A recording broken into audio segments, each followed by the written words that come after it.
Hello friends, welcome to our channel Shyam paramedic classes. और हम पढ़ रहे हैं डीईसीजी की पैथोलॉजी।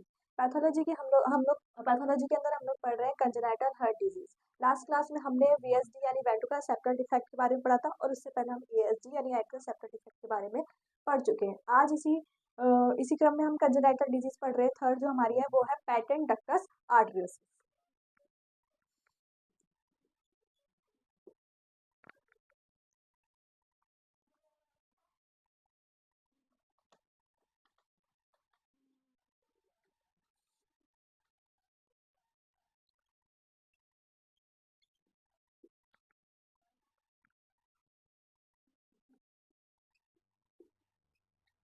ठीक है, हम पढ़ रहे हैं पेटेंट डक्टस आर्टरियोसिस। पेटेंट डक्टस आर्टरियोसिस में क्या मतलब क्या होता है, तो हम सबसे पहले देखेंगे जो हमारा हार्ट होता है। ठीक है, ये क्या है, हमारा हार्ट है। पेटेंट डक्टस आर्टरियोसिस क्या होती है, कंजेनाइटल डिजीज होती है। इसका मतलब क्या होता है, ये हमारे बर्थ से प्रेजेंट होती है। ठीक है, यानी एट द बर्थ से क्या होती है, प्रेजेंट होती है। सबसे पहले हम बात करेंगे फीटस लाइफ की। ठीक है, फीटस लाइफ यानी कि मतलब बिफोर द बर्थ, यानी बर्थ होने से पहले की। ठीक है, बिफोर बर्थ यानी बर्थ से पहले की बात हम कर रहे हैं। ठीक है, इसके अंदर क्या पढ़ रहे हैं, हम पहले सर्कुलेशन देखते हैं फीटल लाइफ का। ठीक है, या बिफोर बर्थ यानी जो बेबी है उसके बर्थ से पहले, या फिर हम बात करें फीटस की। ठीक है, फीटस में ब्लड सर्कुलेशन की बात करते हैं तो ठीक है, आईवीसी से क्या होता है, जो हमारा लोअर लोअर पार्ट से क्या होता है, ब्लड आता है। ठीक है, और जो अपर पार्ट से वो किसके द्वारा आता है, एसवीसी यानी सुपीरियर वेना गावा। और नीचे से जो लोअर पार्ट होता है उससे जो ब्लड आता है वो होता है इंफीरियर वेना गावा से। ठीक है, इंफीरियर वेना गावा से तो ये अपना ब्लड कहाँ पे लेके आती है, right atrium.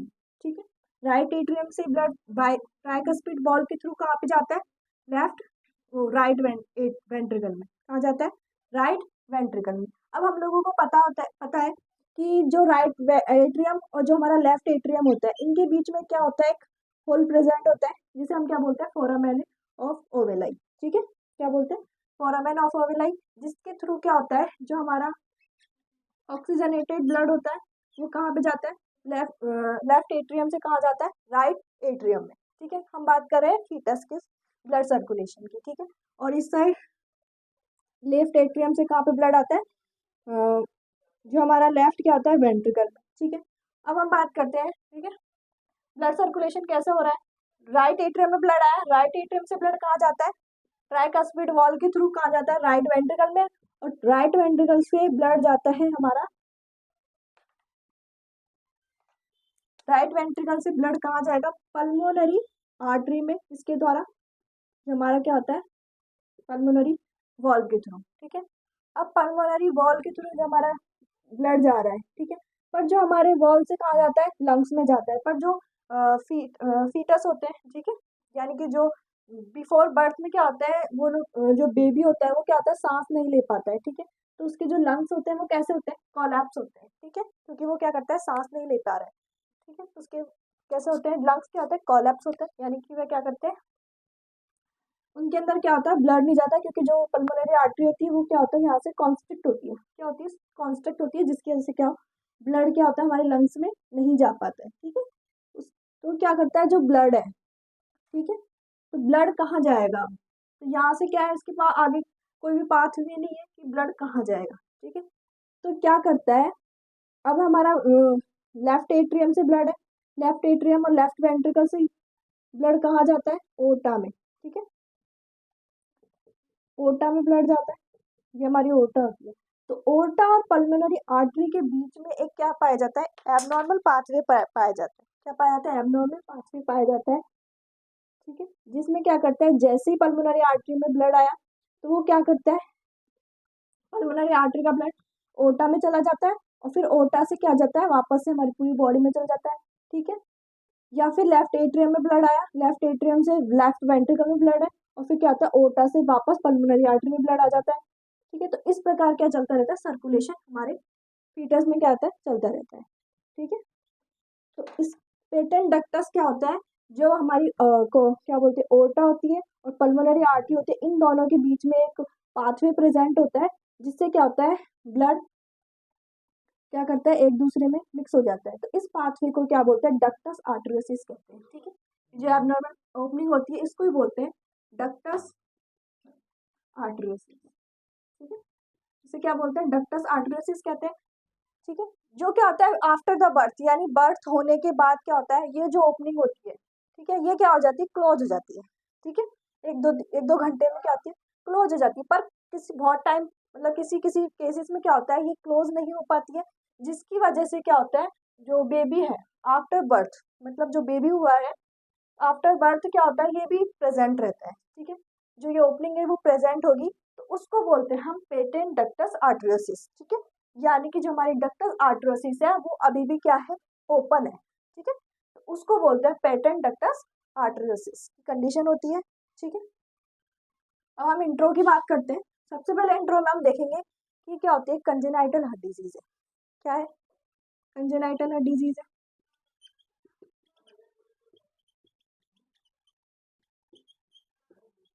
Congenital heart disease है। सेकेंड हम क्या बोलते हैं, इसके अंदर क्या होती है, एक एबनॉर्मल ओपनिंग होती है। ठीक है, या फिर हम एक एबनॉर्मल पाथवे होता है जो कहाँ से होता है, ओटा और पल्मोनरी आर्टरी के बीच में प्रेजेंट होता है। ठीक है, या वस्कुलर कनेक्शन होता है, जो कहाँ पे प्रेजेंट होता है, जो हमारी ऑरोटा होती है और पल्मोनरी आर्टरी के बीच में होता है। ठीक है, वस्कुलर कनेक्शन होता है, वस्कुलर कनेक्शन बिटवीन ओटा एंड पल्मोनरी आर्टरी। ठीक है, ठीक है, इन दोनों के बीच में क्या होता है, एक वस्कुलर कनेक्शन होता है ओटा और पल्मोनरी आर्टरी के। ठीक है, अब इसमें क्या होता है, जो हमारी, इसे क्या बोलते हैं, हमने बताया जो एबनॉर्मल जो ओपनिंग है या एबनॉर्मल जो पाथवे बना हुआ है उसका नाम क्या था, डक्टस आर्टरियोसिस था। तो ये क्या हो जाता है, आफ्टर बर्थ क्लोज नहीं हो पाता है, तो उस कंडीशन को हम क्या बोलते हैं, पेटेंट डक्टस आर्टरियोसिस। ठीक है, क्या बोलते हैं हम लोग, डक्टस आर्टरियोसिस क्या हो जाता है, फेल हो जाता है क्लोज होने में आफ्टर द बर्थ। ठीक है, यानी जो ये ओपनिंग है ये क्या हो गई है, क्लोज नहीं हो पाएगी। तो हम बोल सकते हैं ductus arteriosus fail to close after the birth. ठीक है, तो इस कंडीशन को क्या बोलते हैं हम लोग, पेटेंट डक्टस आर्टरियोसिस। ठीक है, इस कंडीशन को हम क्या बोलते हैं, जो हमारी डक्टस आर्टरियोसिस है, यानी एब्डोमेन जो पाथवे है ओटा और पल्मोनरी आर्टरी के बीच में, वो क्या हुआ है, क्लोज नहीं हो पाया है किसी भी कारणवश, तो उसको बोलते हैं हम पेटेंट डक्टस आर्टरियोसिस। यानी पेटेंट डक्टस आर्टरियोसिस का क्या हो जाना, ओपन रह जाना। ठीक है, ओपन रह जाना। ठीक है, ये था हमारा इंट्रोडक्शन। अब हम बात करेंगे कॉजेज, यानी कौन कौन से कॉजेज की वजह से क्या होता है, ये ओपन रह जाता है। ठीक है,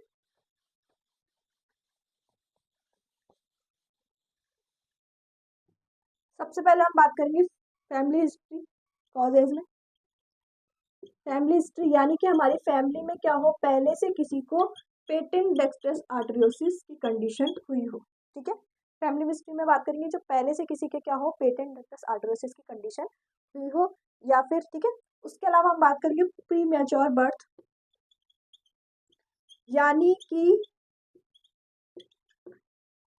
बेबी क्या हुआ है, प्री मैच्योर है। ठीक है, क्या हो गया, उसका जल्दी बर्थ हो गया, यानी 7th मंथ में हो गया है। वैसे नॉर्मल जो होता है वो 9 मंथ में होता है बेबी। ठीक है, पर इसमें क्या होता है, इस कंडीशन में 7th मंथ या 8th मंथ में क्या हो गया, कोई बेबी हो गया है, तो उसमें वो क्या होता है, प्री मैच्योर होता है। ठीक है, मैच्योर होने से पहले क्या हो गया, उसका बर्थ हो गया है, तो उस कंडीशन में भी क्या होता है, जो हमारा ये डक्टस आर्टरियोसिस ओपनिंग है, ये क्या होती है, ओपन रह जाती है। ठीक है, तो प्री मैच्योर बर्थ वाली कंडीशन में भी क्या होता है, पेटेंट डक्टस आर्टरियोसिस हम लोगों को देखने को मिलता है। नेक्स्ट जो हम बात करते हैं वो है लो बर्थ वेट, यानी कि जो बेबी हुआ है, ठीक है, जो हमारा न्यू बेबी बोर्न हुआ है, उसमें क्या है, या तो उसका वेट बहुत ही कम है। ठीक है, वेट कितना है, बहुत कम है।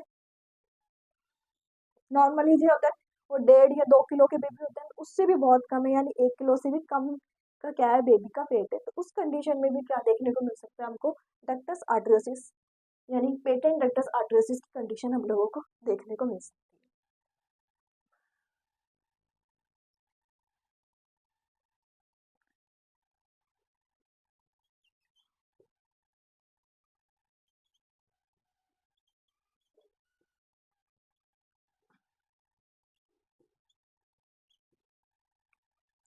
ठीक है।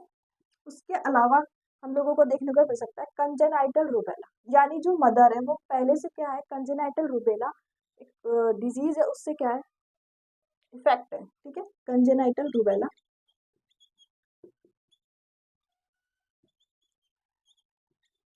ठीक है, कंजेनाइटल रूबेला से क्या है, ग्रसित है। रूबेला क्या, कंजेनाइटल रूबेला क्या होता है, एक रूबेला वायरस होता है, जिसकी वजह से क्या होता है, कंजेनाइटल रूबेला हम लोगों को डिजीज होती है। इस डिजीज के अंदर क्या होता है, जो हमारी आई है उनके ऊपर क्या हो जाता है, मोतियाबिंद हो जाता है, या ब्लर विजन, ठीक है, धुंधला दिखाई देता है, सफेद परत आ जाती है। ठीक है, और उसके अलावा क्या देता है हम लोगों को, डीफनेस भी दिखाई देता है, यानी जो बहरापन है वो दिखाई देता है। ठीक है, एक तो ब्लर विजन दिखाई देता है इसके अंदर, इस कंडीशन में ब्लर विजन, ठीक है, यानी धुंधला दिखाई देता है, ब्लर विजन। उसके अलावा डेफनेस दिखाई देगा, यानी बहरापन दिखाई देगा। ठीक है, ये दो क्या दिखाई देते हैं, साइन सिम्टम्स हम लोगों को कंजेनाइटल रूबेला में दिखाई देते हैं, जो रूबेला वायरस की वजह से कॉज होता है। ठीक है, इसका टीका लगाया जाता है जो 3 मंथ होते हैं। ठीक है, स्टार्टिंग के जो 3 मंथ होते हैं प्रेगनेंसी में, उसके अंदर अगर मदर, उसके अंदर क्या लगा दिया जाता है, इसका टीका लगा दिया जाता है। अगर ये कंडीशन अगर मदर के पहले से है, कंजेनाइटल रूबेला अगर मदर के अंदर पहले से प्रेजेंट है, तो उस कंडीशन में भी क्या हो सकता है, बेबी को पेटेंट डक्टस आर्टरियोसिस की कंडीशन हम लोगों को देखने को मिल सकती है। ठीक है, उसके अलावा हम बात करते हैं साइन सिम्टम की, यानी कि हम लोगों को कौन कौन से साइन सिम्टम इसके अंदर देखने को मिलेंगे। ठीक है, साइन सिम्टम की बात कर लेते हैं। सिम्टम में सबसे पहले क्या सिम्टम देखने को मिलेगा, जो हमारा हार्ट साउंड है वो कैसे सुनाई देगा, मर्मर, या फिर क्या होगा, एबनॉर्मल हार्ट साउंड हम लोगों को सुनाई देगा। ठीक है, एबनॉर्मल हार्ट साउंड, ठीक है, एबनॉर्मल हार्ट साउंड हम लोगों को सुनाई देगा। उसके अलावा क्या होगा, शॉर्टनेस ऑफ ब्रीथ, सांस लेने में प्रॉब्लम होगी। क्यों, क्योंकि जो हमारा डक्टस आर्टरियोसिस है वो क्या हो गया, ओपन रह गया, तो उसकी वजह से क्या होगा, प्रॉपर ब्लड क्या होगा, हमारे लंग्स में नहीं जा पाएगा, तो जिसकी वजह से, ठीक है, जिसकी वजह से क्या हो गया, या फिर प्रॉपर जो ब्लड है वो हमारी बॉडी को क्या होगा, प्रॉपर ब्लड ऑक्सीजन नहीं मिल पाएगा, जिसकी वजह से क्या हो जाएगा, शॉर्टनेस ऑफ ब्रीथ। ठीक है, यानी सांस लेने में भी प्रॉब्लम होगी, शॉर्टनेस ऑफ ब्रीथ। ठीक है, उससे क्या होगा, हार्ट रेट भी बढ़ेगी, हार्ट रेट कैसे हो जाएगी, इंक्रीज हो जाएगी, इंक्रीज। ठीक है, या फिर हम बोल सकते हैं फास्ट होगी। ठीक है, फास्ट होगी हार्ट रेट। ठीक है, फैटिक, थकान महसूस करेंगे, क्योंकि ऑक्सीजन की कमी हो जाएगी हमारे बॉडी के अंदर, तो फटिक। उसके अलावा फीडिंग प्रॉब्लम, जो बेबी है वो क्या करेगा, फीड नहीं करेगा। ठीक है, जो खाना है वो अच्छे से नहीं खाएगा, दूध वगैरह नहीं पिएगा। ठीक है, फीडिंग प्रॉब्लम देखने को मिलेगी, फीडिंग प्रॉब्लम होगी तो वेट गेन नहीं होगा। ठीक है, डिक्रीज वेट गेन नहीं होगा। तो ये सब साइन सिम्टम हम लोगों को पेटेंट डक्टस आर्टरियोसिस की कंडीशन में देखने को मिलेंगे। ठीक है, अब हम बात करते हैं पैथोफिजियोलॉजी की, यानी जो पेटेंट डक्टस आर्टरियोसिस है वो किस प्रकार हमारे हार्ट के ऊपर इफेक्ट डालेगी। ठीक है, पैथोफिजियोलॉजी देखते हैं। ठीक है,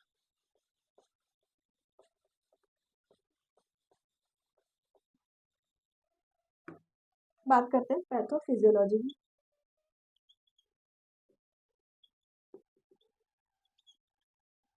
ठीक है, पैथोफिजियोलॉजी में पेटेंट डक्टस आर्टरियोसिस की कंडीशन हम लोगों की हुई। ठीक है,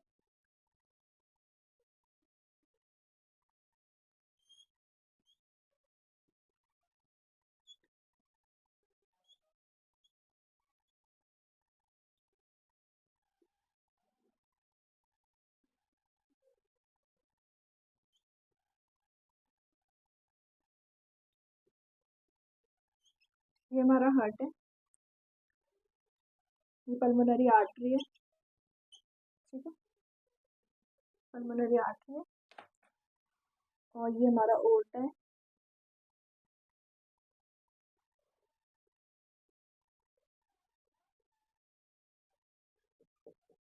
ये हमारी ओर्टा है।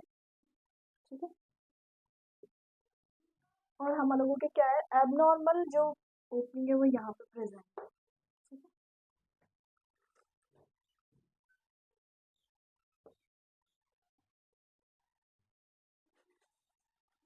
अब हम बात करते हैं पैथोफिजियोलॉजी की, ठीक है। अब हम लोगों को क्या कॉज हुआ है, पेटेंट डक्टस आर्टरियोसिस हम लोगों के कॉज हुआ है, ठीक है। उसकी वजह से क्या होगा, जो हमारा ब्लड है, ठीक है, जैसे हम लोगों का यहाँ से ये क्या है, लेफ्ट एट्रियम है, लेफ्ट एट्रियम, ये राइट एट्रियम है, ठीक है, ये राइट एट्रियम है, ये राइट वेंट्रिकल है, और ये क्या है हमारा लेफ्ट वेंट्रिकल, ठीक है। अब क्या हुआ है, जैसे जैसे हमारा लेफ्ट वेंट्रिकल से ब्लड कहाँ गया, ओटा में गया, ओटा से ब्लड आ गया, ठीक है, ऑक्सीजनेटेड ब्लड, ठीक है, कहाँ जा रहा है, पल्मोनरी आर्टरी में, ये पल्मोनरी आर्टरी है, इसके अंदर कौन सा है, डीऑक्सीजनेटेड ब्लड प्रेजेंट है, ठीक है। अब क्या हो रहा है, और ओटा से ब्लड जा रहा है, ठीक है, और राइट वेंट्रिकल से भी ब्लड कहाँ जा रहा है, पल्मोनरी आर्टरी में ब्लड जा रहा है, ठीक है। एसवीसी और आईवीसी यानी सुपीरियर वेना गावा और इंफीरियर वेना गावा डीऑक्सीजनेटेड ब्लड लेके आ रही है, और कहाँ लेके आ रही है, राइट एट्रियम में, राइट एट्रियम से ब्लड जा रहा है राइट वेंट्रिकल में ट्राइकस्पिड वॉल के थ्रू, और राइट वेंट्रिकल से जो ब्लड है वो कहाँ जा रहा है, पल्मोनरी आर्टरी में। अब क्या हो गया, बेबी का बर्थ हो गया है, तो हमारे क्या करेंगे, जो जो हमारे क्या है लंग्स है वो क्या हो जाएंगे, एक्सटेंड होने लग जाएंगे, ठीक है। पहले तो क्या थे, कोलैप्स थे, अब क्या करने लग जाएंगे, वो खुद अपनी सांस ले पा रहा है, तो उसकी वजह से क्या हो जाएंगे, हमारे जो लंग्स है वो एक्सटेंड होने लगेंगे, ठीक है, यानी फैलने लगेंगे। तो इस कंडीशन में भी अगर जो प्रेजेंट है, तो क्या हो रहा है, जब हमारा इधर से जा रहा है डीऑक्सीजनेटेड ब्लड, ठीक है, अब यहाँ से जो ब्लड लेके आ रही है वो पल्मोनरी वेन है, जो क्या लेके आई है, ऑक्सीजनेटेड ब्लड लेके आ रही है, ऑक्सीजनेटेड ब्लड लेफ्ट एट्रियम से लेफ्ट वेंट्रिकल में आ रहा है, लेफ्ट वेंट्रिकल से ओटा के थ्रू कहाँ जा रहा है, पूरी बॉडी में सप्लाई किया जा रहा है। पर इस कंडीशन में क्या हो रहा है, जो हमारा ऑक्सीजनेटेड ब्लड है वो डीऑक्सीजनेटेड या पल्मोनरी आर्टरी में क्या हो रहा है, जा रहा है, ठीक है। अब इसके जाने की वजह से क्या होगा, ठीक है, ब्लड फ्लो कहाँ हो रहा है, ओटा से कहाँ जा रहा है, पल्मोनरी आर्टरी में, क्योंकि जो हमारा ओटा होता है इसके अंदर क्या होता है, जो प्रेशर होता है ब्लड फ्लो का वो क्या होता है, बहुत ज्यादा होता है, ठीक है। कहाँ से जा रहा है, ओटा से पल्मोनरी आर्टरी में क्या जा रहा है, ब्लड फ्लो हो रहा है, ठीक है। तो इस कंडीशन में बोलेंगे ब्लड फ्लो, ठीक है, पेटेंट डक्टस आर्टरीज की कंडीशन में क्या हो रहा है, ब्लड फ्लो, ठीक है, कहाँ से हो रहा है, इसके थ्रू हो रहा है, डक्टस आर्टरियोसिस के थ्रू, ठीक है, blood flow the ductus आर्टरियोसिस,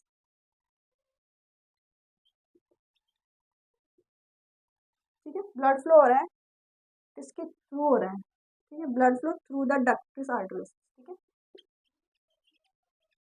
through ductus आर्टरियोसिस कहाँ हो रहा है, ओटा से पल्मोनरी आर्टरी, फ्रॉम ओटा टू पल्मोनरी आर्टरी, ओटा टू पल्मोनरी आर्टरी में क्या हो रहा है, हमारा ब्लड फ्लो हो रहा है, ठीक है। अब ओटा से ब्लड फ्लो पल्मोनरी आर्टरी में हो रहा है, तो पल्मोनरी आर्टरी में क्या हो जाएगा, प्रेशर इंक्रीज हो जाएगा, या फिर हम कहें तो वहां पे क्या हो रहा है, एक्यूमुलेशन हो जाने लग जाएगा ब्लड का, क्या होने लग गया, अब यहाँ पे बहुत सारा ब्लड भरता जा रहा है, ठीक है, यहाँ पे ब्लड भरेगा तो क्या करेगा, लंग्स में भी ब्लड भरता जा रहा है, ठीक है, लंग्स में भी क्या हो रहा है, ब्लड भर रहा है, ठीक है, लंग्स में ब्लड भर रहा है, ठीक है, प्रेशर इंक्रीज हो रहा है, प्रेशर इंक्रीज हो गया पल्मोनरी आर्टरी में, प्रेशर इंक्रीज हो गया, ठीक, increase pressure pulmonary artery, in pulmonary artery में प्रेशर इंक्रीज हो गया, ठीक है, पल्मोनरी आर्टरी में प्रेशर इंक्रीज होने की वजह से लंग्स में प्रेशर इंक्रीज हो रहा है, लंग्स से जो हमारी पल्मोनरी वेन होती है, ठीक है, पल्मोनरी वेन्स में भी क्या हो रहा है, प्रेशर इंक्रीज हो रहा है, पल्मोनरी वेन में प्रेशर इंक्रीज होने की वजह से जो हमारा लेफ्ट एट्रियम है इसके अंदर भी क्या हो जाएगा, ब्लड का एक्यूमुलेशन हो जाएगा, ठीक है, क्योंकि पल्मोनरी आर्टरी में ब्लड ज्यादा है तो लंग्स में ब्लड ज्यादा हो जाएगा, लंग्स में ब्लड ज्यादा है तो पल्मोनरी वेन ज्यादा ब्लड लेके आएगी, और लेफ्ट एट्रियम क्या हो जाएगा, लेफ्ट एट्रियम में ब्लड ज्यादा आएगा तो लेफ्ट एट्रियम में क्या हो जाएगी, लेफ्ट एट्रियम हाइपरट्रॉफी, ठीक है, और यहाँ पे भी क्या हो रहा है, प्रेशर इंक्रीज है और हाइपरट्रॉफी की कंडीशन हम लोगों को देखने को मिलेगी। तो इसकी वजह से क्या हो जाएगा, एक तो जगह लेफ्ट एट्रियम हाइपरट्रॉफी, ठीक है, लेफ्ट एट्रियम हाइपरट्रॉफी हो जाएगा, और लेफ्ट एट्रियम जैसे ही कॉन्ट्रैक्ट होगा पूरा ब्लड लेफ्ट वेंट्रिकल में आ जाएगा, ठीक है, तो लेफ्ट वेंट्रिकल में भी क्या हो जाएगा, साइज इंक्रीज हो जाएगा क्योंकि इसके अंदर भी ब्लड बहुत सारा आ चुका है, ठीक है, क्या हो जाएगा, लेफ्ट एट्रियम हाइपरट्रॉफी थी, अब लेफ्ट वेंट्रिकल हाइपरट्रॉफी हो जाएगी, ठीक है, लेफ्ट वेंट्रिकल हाइपरट्रॉफी हो जाएगी, ठीक है, उसकी वजह से वापस क्या होगा, ओटा में जाएगा, ओटा से क्या हो जाएगा, वापस ब्लड कहाँ जाएगा, पल्मोनरी आर्टरी में, पल्मोनरी आर्टरी से कहाँ चल जाएगा, लंग्स में। तो इस प्रकार से हम लोगों को क्या कॉज हो जाएगा, पल्मोनरी हाइपरटेंशन। क्या कॉज हो जाएगा, पल्मोनरी हाइपरटेंशन। ठीक है, क्या हो रहा है, प्रेशर भी इंक्रीज हो रहा है। ठीक है, लेफ्ट हाइपरट्रॉफी हो रही है तो उसके साथ क्या हो रहा है, प्रेशर इंक्रीज हो रहा है। प्रेशर इंक्रीज लेफ्ट वेंट्रिकल में क्या हो रहा है, प्रेशर इंक्रीज हो रहा है। ठीक है, और ओटा के थ्रू कहाँ जा रहा है ब्लड, पल्मोनरी आर्टरी में ब्लड जा रहा है, डक्टस आर्टरियोसिस के थ्रू। तो इससे क्या होगा, पल्मोनरी हाइपरटेंशन की कंडीशन हम लोगों को देखने को मिलती है। ठीक है, जिससे हम लोगों को क्या हो सकता है, जो हमारे वो लंग्स है, ठीक है, जो लेफ्ट लंग और राइट लंग है, वो दोनों लंग क्या हो सकते हैं, फेल होने की कंडीशन में हम लोगों को देखने को मिल सकती है। ठीक है, और इसकी वजह से क्या हो रहा है, जो ब्लड है वो क्या हो रहा है, हमारी बॉडी को भी ऑक्सीजनेटेड ब्लड क्या हो रहा है, कम मिल पा रहा है। ठीक है, ठीक है, एक तो क्या हो गया, पल्मोनरी हाइपरटेंशन हम लोगों को कॉज हो जाएगी।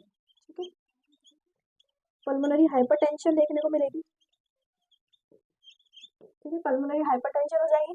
और उसके अलावा क्या हो सकता है, जो ऑक्सीजन है वो हमारे ब्लड को, हमारी जो बॉडी है उसको ऑक्सीजन की क्या हो सकती है, कमी भी हो सकती है। तो ये थी इसकी पैथोफिजियोलॉजी। एक बार वापस देखते हैं, पेटेंट डक्टस आर्टरियोसिस में क्या होगा, जो डक्टस आर्टरियोसिस है वो क्या, जो पाथवे वो क्या होता है, ओपन हो रह जाता है। उस कंडीशन में क्या होता है, ओटा से ब्लड कहाँ लगता है, पल्मोनरी आर्टरी में। पल्मोनरी आर्टरी में ब्लड आने की वजह से क्या होता है, पल्मोनरी जो आर्टरी है उसका प्रेशर इंक्रीज हो जाता है। यहाँ पे क्या होने लगता है, ब्लड का एक्यूमुलेशन होने लग जाता है। ठीक, ब्लड का एक्यूमुलेशन पल्मोनरी आर्टरी में ज़्यादा होने से लंग्स में ब्लड का एक्यूमुलेशन होगा, लंग्स में ज़्यादा ब्लड आ जाएगा। लंग्स में ज़्यादा ब्लड आ जाएगा तो पल्मोनरी वेन जो ब्लड लेके आ रही है, ठीक है, ऑक्सीजनेटेड ब्लड लेके आ रही है, लेफ्ट एट्रियम में लेके आ रही है, तो लेफ्ट एट्रियम का साइज इंक्रीज हो जाएगा और प्रेशर इंक्रीज होगा। उसके अलावा लेफ्ट वेंट्रिकल की क्या होगा, साइज इंक्रीज हो जाएगा और फिर अंदर प्रेशर भी इंक्रीज हो जाएगा। तो वो वापस कहाँ लेके आ रही है, ऑर्टा में, ऑर्टा से कहाँ जा रही है, पल्मोनरी आर्टरी में। तो ये क्या हो जाएगा, पूरा जो हमारी पल्मोनरी सिस्टम है वो क्या हो जाएगा, हाइपर टेंशन की कंडीशन हम लोगों को देखने को मिलेगी। तो ये थी हमारी पैथोफिजियोलॉजी। अब हम बात करते हैं डायग्नोस की, यानी कौन कौन से हम लोग क्या करवाएंगे, डायग्नोस करवाएंगे। ठीक है, सबसे पहले करवाएंगे ईसीजी। ठीक, डायग्नोस हम लोग करवा रहे हैं, डायग्नोस में सबसे पहले करवाएंगे ईसीजी, इलेक्ट्रोकार्डियोग्राफी। ठीक है, क्या करवाएंगे, ईसीजी कराएंगे, इलेक्ट्रोकार्डियोग्राफी करवाएंगे। उसके अलावा इकोकार्डियोग्राफ,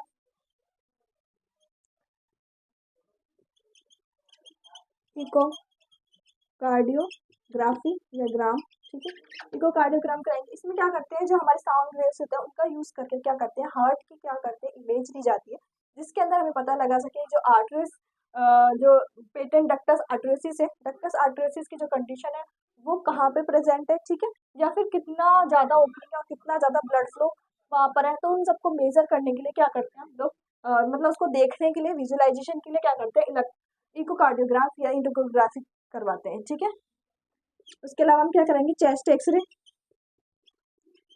ठीक है, चेस्ट एक्सरे से देखेंगे कि जो हमारे लंग्स है उनमें कितना ब्लड जा रहा है। ठीक है, चेस्ट एक्सरे। उसके अलावा हम क्या करवा सकते हैं, कार्डियक कैथेराइजेशन, यानी जो प्रेशर कितना है वहां पे और वहां पे ब्लड फ्लो कितना है उसको देखने के लिए हम क्या करवाएंगे, कार्डियक कैथेराइजेशन। ठीक है, कैथेराइजेशन। ठीक है, कार्डियक कैथेराइजेशन कराएंगे। तो ये थे हमारे डायग्नोस। अब हम देखते हैं जो हमने ईसीजी करवाया उसके अंदर क्या क्या चेंजेस हम लोगों को देखने को मिलेंगे। ठीक है, अब हम बात करते हैं ईसीजी चेंजेस।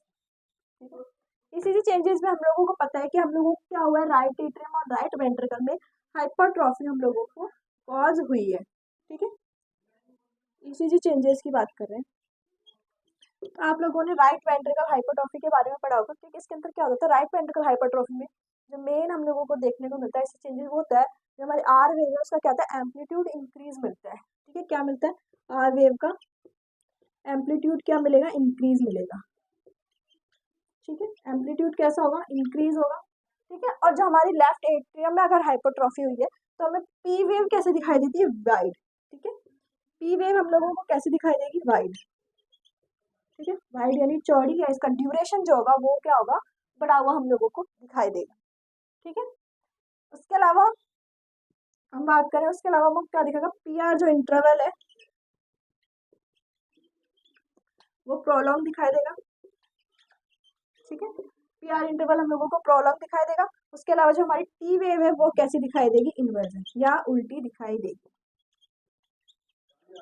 ठीक है, तो ये सब हम लोगों को ECG चेंजेस किसके अंदर दिखाई देंगे, पेटेंट डक्टस आर्टरियोसिस की कंडीशन में हम लोगों को दिखाई देंगे। ठीक है, जैसे हम बात करते हैं ये हमारी नॉर्मल ECG है। ठीक है, PQRST ये हम लोगों की क्या है, नॉर्मल ECG है। अब हम बात करते हैं ECG चेंजेस जो एक साथ देखते हैं। ठीक है, सबसे पहले हम लोगों को क्या दिखाएंगे, P वेव क्या हो जाएगी, वाइड दिखाई देगी, यानी P वेव हम लोगों को वाइड दिखाई दे रही है। ठीक है, पहले इसका साइज ड्यूरेशन इतना था, अब ड्यूरेशन बढ़ गया है। ठीक है, एक तो ये ड्यूरेशन दिखाई देगा, P वेव वाइड हो गई है। जो हमारी R वेव है, R वेव का साइज यानी एम्पलीट्यूड इंक्रीज हो गया।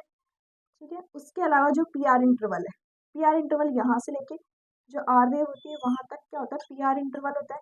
PR इंटरवल का भी साइज इंक्रीज हो गया। ठीक है, ये P वेव यहाँ से यहाँ, ठीक है, उसका साइज भी क्या हो गया, इंक्रीज हो गया। इसके अलावा जो हमारी T वेव है वो कैसे दिखाएगी, इन्वर्जन यानी उल्टी दिखाई देगी। ठीक है, ये P हो गया, QRS और T वेव। ठीक है, तो इस तरीके हम लोगों को क्या दिखाई देगा, ECG चेंजेस हम लोगों को दिखाई देगी। ठीक है, वापस बात देखते हैं, P वेव, ठीक है, QRS कॉम्प्लेक्स और ये हमारी T वेव। इस तरीके से हम लोगों को क्या दिखाई देगी, ECG हम लोगों को दिखाई देगी। ठीक है, ये थे हमारे ECG चेंजेस। अब हम बात करते हैं ट्रीटमेंट, यानी हम लोगों को कौन कौन से ट्रीटमेंट इसमें पेटेंट डक्टस आर्टरियोसिस में दे सकते हैं। पेटेंट डक्टस आर्टरियोसिस में क्या होता है, पहले तो हम क्या देते हैं इसमें टैबलेट या मेडिकेशन दिया जाता है। ठीक, मेडिसिन दी जाती है जिसके द्वारा भी क्या हो सकता है, जो पेटेंट डक्टस आर्टरियोसिस है इसकी कंडीशन होती है वो क्या होता है, क्लोज हो जाता है। जो हमारा डक्टस आर्टरियोसिस होता है वो क्या होता है, क्लोज हो जाता है। तो उसके लिए हम लोग 2 टैबलेट देते हैं। ठीक है, हम बात करें ट्रीटमेंट की। ठीक है, ट्रीटमेंट में हम लोग देते हैं एक तो आइबुप्रोफ। ठीक है, एक तो ये होती है और एक होती है इंडोमेथासिन। ये 2 टैबलेट होती है, ये देते हैं। जिन टैबलेट से क्या होता है, जो डक्टस आर्टरियोसिस है वो क्या हो जाता है, क्लोज हो जाता है। ठीक है, अब ठीक है, ये लोग ये देते हैं। इसका तो हम लोग क्या देते हैं, IV से इंजेक्शन दिया जाता है। ठीक है, ठीक, ये जो क्या देते हैं, मेडिसिन है। ठीक है, ये 2 मेडिसिन देते हैं जिसके द्वारा भी क्या हो सकता है, ये डक्टस आर्टरियोसिस हम लोगों का क्लोज हो सकता है। ठीक है, अगर इसकी वजह से इससे क्लोज नहीं हो पा रहा है तो हम क्या करते हैं, सर्जरी। ठीक है, सर्जरी करते हैं। सर्जरी के हम लोग क्या करेंगे, तो क्लोज हार्ट सर्जरी करेंगे। ठीक है, क्लोज हार्ट सर्जरी करेंगे। ठीक है, जिसके थ्रू क्या करेंगे, जो ओपनिंग है उसको क्या कर देते हैं, क्लोज कर देते हैं। ठीक है, ये 2 हम लोग क्या करते हैं, मेथड यूज करते हैं, पहले मेडिकेशन का फिर बाद में सर्जरी का। ठीक है, तो इस प्रकार थी हमारी पेटेंट डक्टस आर्टरियोसिस। तो जुड़े रहिए हमारे साथ और ज़्यादा से ज़्यादा हमारे वीडियो को शेयर कीजिए और लाइक कीजिए और हमारे चैनल को सब्सक्राइब कीजिए। मिलते हैं नेक्स्ट वीडियो में नेक्स्ट टॉपिक के साथ। Thank you.